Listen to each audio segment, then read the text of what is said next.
Storm Chasers? Now let's go ahead and review the Wendy Williams movie. It was really good. I am thoroughly surprised at this movie. I really am, because I thought that there would be a lot of shit that Wendy would hide, but she really seemed to just give you her open and honest truth. Now, the main thing, I'm going to just throw it out there, that was missing from this movie was the fight scene between Kelvin and Kevin, between the Kevs, all right? I wanted to see them fight and get down as they fight and fought over Wendy. However, Wendy said her son is off limits. That's one part she's not willing to show, and so I get it, because she gave us enough content to not even worry about that.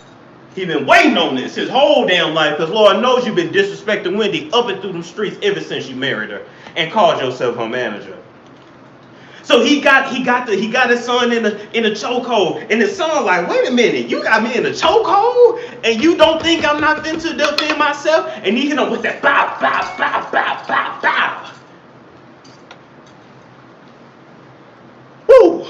Now, first things first, we got to talk about Wendy literally having fat girl syndrome, which is something that a lot of ladies can relate to. When you are the eyeball in your family, if you're the tall one in class, if you're the bigger one, you're bigger than everybody, you will literally grow up with a complex. And we see that is honestly the core of who Wendy is, an insecure woman who literally had to build herself from nothing and make herself something out of nothing, because she never fit in. She's the middle child, so she was ignored. Everything she did, it looks like her mother was super critical of. I mean, even her father too. But then, as I'm looking at the movie, I'm saying, am I seeing critique? Am I seeing criticalness? Or am I just seeing that's just how the parenting was in the 70s and 80s? Like, parenting today is very soft, and we care about our kids' feelings, and we know that, you know, certain things are traumatizing. But back then, it was just like, you're fucking fat.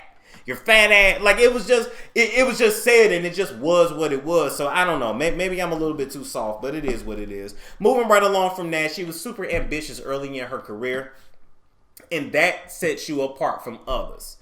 Like she showed you in the movie, I was not the best disc jockey. I was not the best radio person. I wasn't even the best employee. I was high on coke half the time. But what I did was show up. And so I'm here to let y'all know that in life, 90% of the battle is simply showing up. I've gotten a lot of things that I've gotten simply by showing up. I wasn't the best. I didn't perform the best. Wasn't the best looking. Wasn't the tallest. Wasn't none of that. There's no reason why a lot of things that I put together should work, but it does, simply because I try, and I try my best. So if y'all didn't take that lesson away from it, I don't know what movie you was watching, because Wendy's not even the best talk show host. She don't remember her lines half the time, but she keeps you entertained enough to where you don't care. She gets facts wrong, but she keeps you entertained. Hater or lover, she's there, and she is an icon. All right, moving right along from that. Wendy then gets into coke to control her weight habit. I'm not gonna lie, to control her weight. Now, I'm not gonna lie, I done thought about it too. I ain't never did it. But I definitely just said, you know, if I just smoke a little crack, like the last 20 pounds I'm trying to lose would just leave. If I just want to do just a little meth, you know, not a lot, just a little. I'm just saying, I'd be over here Slim Jim, bones popping. Now, but of course I'm not going to do that. Of course that's insane to do. But those times were different. And I will say it's a miracle that Wendy is still alive today. Because literally all the coke she did, she really could have, she should have had an overdose a long time ago. I'm surprised that she didn't. But that also means that God had his hand on her the entire time. She was looking for God, but God never left her. He carried her through her whole entire life and is still with her to this day. Now, let me say this too. Y'all might want to leave that coke alone though, because as you can see, it ruins your nasal passages. On the other hand, have admitted to being addicted to cocaine. Absolutely. Secondly, you continue to show symptoms of your addiction. Okay. Lastly, what are those symptoms? Tell me. These nasal passages you keep coughing up. And I did Afrin. This eternal cold that you continue to have. Yes, that you can't have to come to work, because every other week, and now you're even stupid so low as to blame it on your baby, your newborn. How low can you get? That's about as low as you can get, to blame your child for your cocaine addiction. Then, lastly, your bisexual activity. Anyway, moving right along, the whole date rape scene. Here's the thing, right? Wendy came out later and said that it was the R&B guy, Sharik, however you say it, that had allegedly raped her. Now, I'm going to say this. I was not expecting to see a full rape scene. I was not. I really could have done without it. I don't like seeing stuff like that. I don't like seeing kids abused. I don't like seeing people abused in movies. Like, I don't know. It does something to me. And so I kind of had to turn it back after that, because that was just a really fucked up thing that happened to her. But that is standard pro quo in this industry. That is standard. That happens a lot. That's how a lot of those girls get got. They go to the hotel.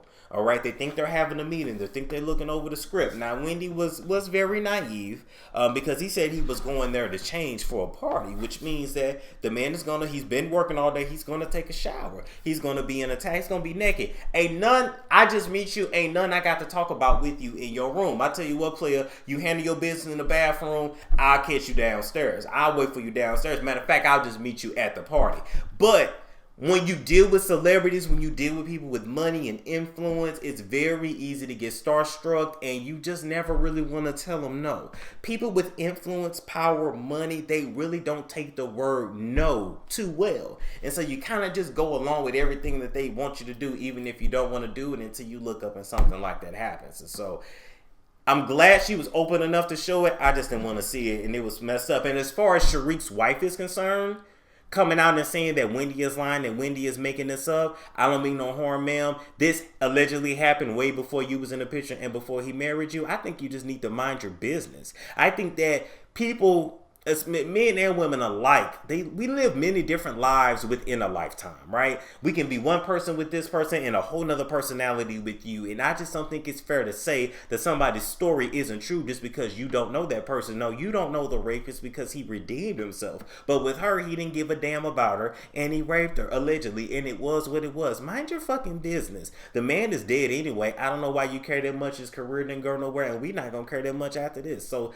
just let it go. I don't like that shit. People say, my man would never. No, you don't know what your man would ever do. I'm just saying. Like, a lot of people say their man would never cheat, and just ask Melody. They will. Moving right along for that.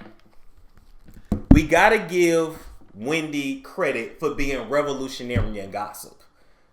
We had gossip entertainment before Wendy, but it was not like her. They didn't go deep. They wasn't as explicit, and they didn't keep it real. Wendy literally opened doors that me, a bunch of people on YouTube, IG, whatever, without her, there would be no us. This is why we're able to do it the way that we do it now, because of her. You really do. She took all the hits so we could just run with this shit. Moving right along. You guys see now how a lot of us get the tea. Go back to the scene where Wendy was in a bathroom about to do a line. You know, and some people that knew a celebrity said, Wendy, I gotta give you the gossip. That's literally how a lot of us get it. A lot of y'all be trying to figure out how we know, and you think we be making stuff up. Like, no. It's people that are around the camp that tell on you. It's people that are around the camp that's around the camp tell you. Let me just break it down like this. You got the celebrity, right? And then you got their entourage. And then for every single person in their entourage, they got friends and family and loved ones that they tell their business to. And then out of every single one of those, they got different friends that they spread the shit to. This is how a lot of people's tea get out. None of the shit that you do is ever really private. And so I like that they showed that so that you guys see that it's not us sitting in this trip making it up. No, this is gossip. Is handing it to us, and we deliver it to you in an entertaining manner. Moving right along for that, Wendy got played. She took a L. Got her pregnant, messed up her credit. She was buying them cars, rental cars, all that, just stupid stuff. I like how Wendy showed her stupid girl phase.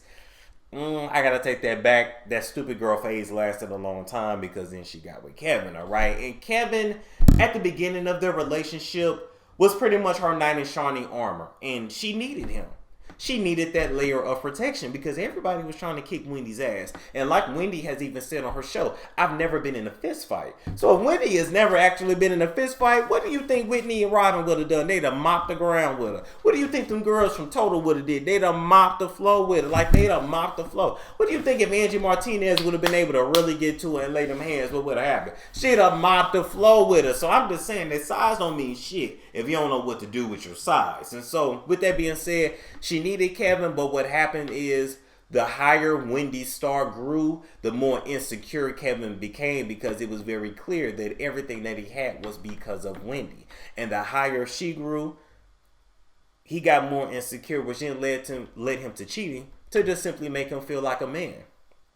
And so I throw a couple questions out there. Number one, why is it that successful black women are always with black men that are not as successful as them or not on their level? And then last but not least, can a relationship work where the woman is in control and where the woman makes more money? Can that really work? Because it seems like for the most part, a man's ego simply can't take it. All right, moving right along from that. Wendy was then trying to conceive. She actually had several miscarriages, which is very unfortunate. But then she finally had her baby, and Kevin immediately started cheating.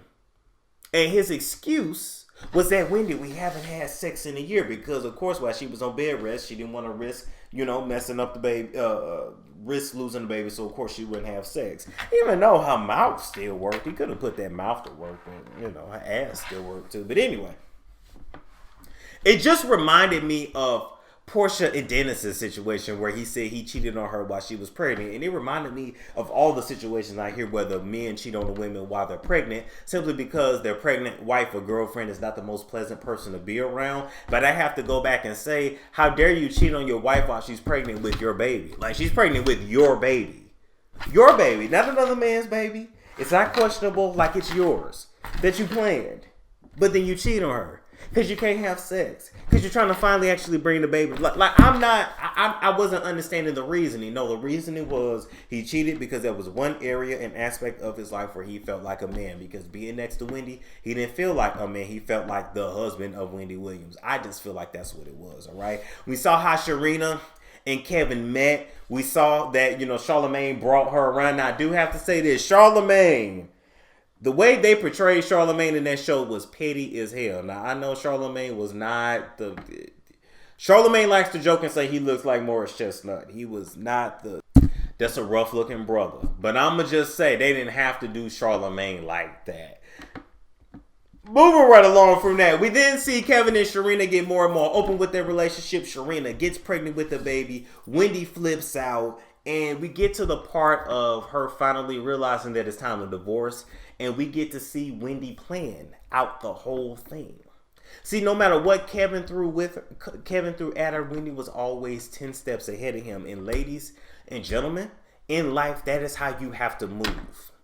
The latter part of that movie, yes, I was getting my life, hearing her drag Kevin and Sharina and all that and stuff. I was, right? Because I remember when that stuff was trending. And I remember saying, why doesn't Wendy just leave him now? Why ain't Wendy keeping it real? Why is Wendy still there? Wendy had a plan. In life, always have a plan and have an escape route. If you're going to leave, you leave the right way. Not just a relationship, a friendship, a job, school, contract, whatever you find yourself in, when you know in your spirit that this is not good for you anymore, you start planning your way out of it. Don't move on emotion, move on logic and strategy. That's what Wendy did, and that's how she was able to get out of that shit today. And so, all in all, beautiful movie. Did they speed up some parts? Yes. Was the acting the best? No. The acting for me got better later on in the movie. The beginning was rough.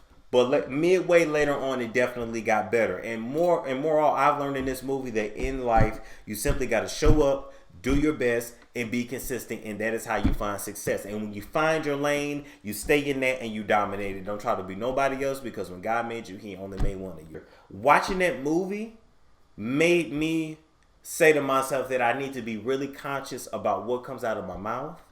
And how I roast, how I do my comedy, how I do whatever. I need to be very conscious and careful. Because I just see there's a pattern between people who talk about people for a living and the way they go on personal life be in their personal life normally be shit. I'm just saying. It's just kind of like Wendy ended up eating her words. She talked about people with drugs and she had a horrible drug habit. She talked about people's marriages and her marriage fell apart in front of everybody. Is it karma, or was it just destined for her life to go that way? I'm going to leave it there, all right? Like, comment, subscribe, share if you care. Also, if you want a 2-hour YouTube consultation, or if you want to do business on my channel and you're serious about it, then email me at stormmonroebusiness@gmail.com. All right, guys, like, comment, subscribe. I will catch you guys later. Yamaya's Gift is a brand that specializes in medicinal herbs and all natural supplements to help alleviate a lot of conditions that Americans suffer from, okay? Now, Yamaya's Gift got products to help you with that hypertension, to help speed up that weight loss, get rid of them fibroids, as well as help alleviate the symptoms of that diabetes. Oh yeah, that sugar is real bad. So now with Yamaya's Gift, you get a lot of gifts, but the best gift that anyone could ever give you is the ability to heal thyself from the inside out with products like elderberry syrup to help keep that immunity in check, because we all fighting Miss Rona. We all trying to windmill her ass up out of our lives. But one of my personal favorites, as a matter of fact, two of my personal favorite products with Yamaya's Gift is the all natural honey and the tea that's for men. And the reason why I like those products is because if you are somebody with a low sex drive, if you need a boost in the bedroom, and if you are ready to get Brian Pumpered, Lexington Steeled all night long, then just put some of that in your man's cup and you will be on your way to a happier, healthy marriage, all right? Now, place your orders today, whether you need your immunity taken care of, you're trying to lose some weight, you're trying to get rid of that sugar, the diabetes, or you're just trying to bust a nut, okay? Order her shit at www.yamayasgift.com.